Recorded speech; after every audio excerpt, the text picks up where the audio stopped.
बिजली के पोल, तारें, ट्रांसफार्मर सरकारी जबकि सप्लाई प्राइवेट। मियां चन्नू मॉडल बहार कॉलोनी के रहायशियों ने पंजाब असेंबली के बाहर एहतजाज करते हुए कहा कि हमारे इलाके में बिजली प्राइवेट तौर पर सप्लाई की जा रही है। हम अहले इलाका मॉडल बहार कॉलोनी मियां चन्नू 2800 रुपये फी यूनिट खरीदने पर मजबूर हैं।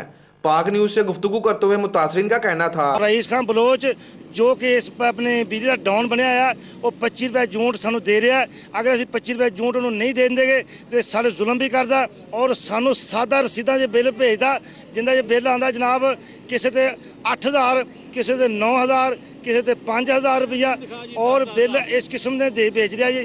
आ देख लो तुम बिल भी देख लो हर महीने साडा खून निचोड़िया जा रहा है। सानू रुलदियां नूं असीं दरखास्तां दे थक गए हैं। बाफ्टा करैक्शन तो बाज नहीं आ रहा, साडे मीटर नहीं ला रहा। 416 सह मीटर खंभे न लगे जिन्होंने करप्शन हो रही है। साडी तमाम अदारे अगे जिहड़े मुतलका अदारे ने उन्होंने दर्दमंदाना अपील हैगी आ कि इस गरीब आवाम ते रहम किया जाए और साडे मीटर लाने दे आर्डर किए जान। मियां चन्नू के रहायशियों ने हुकूमत से अपील करते हुए कहा कि हमें सरकारी मीटर दिए जाएं ताकि हम भी सुख की जिंदगी गुजार सकें।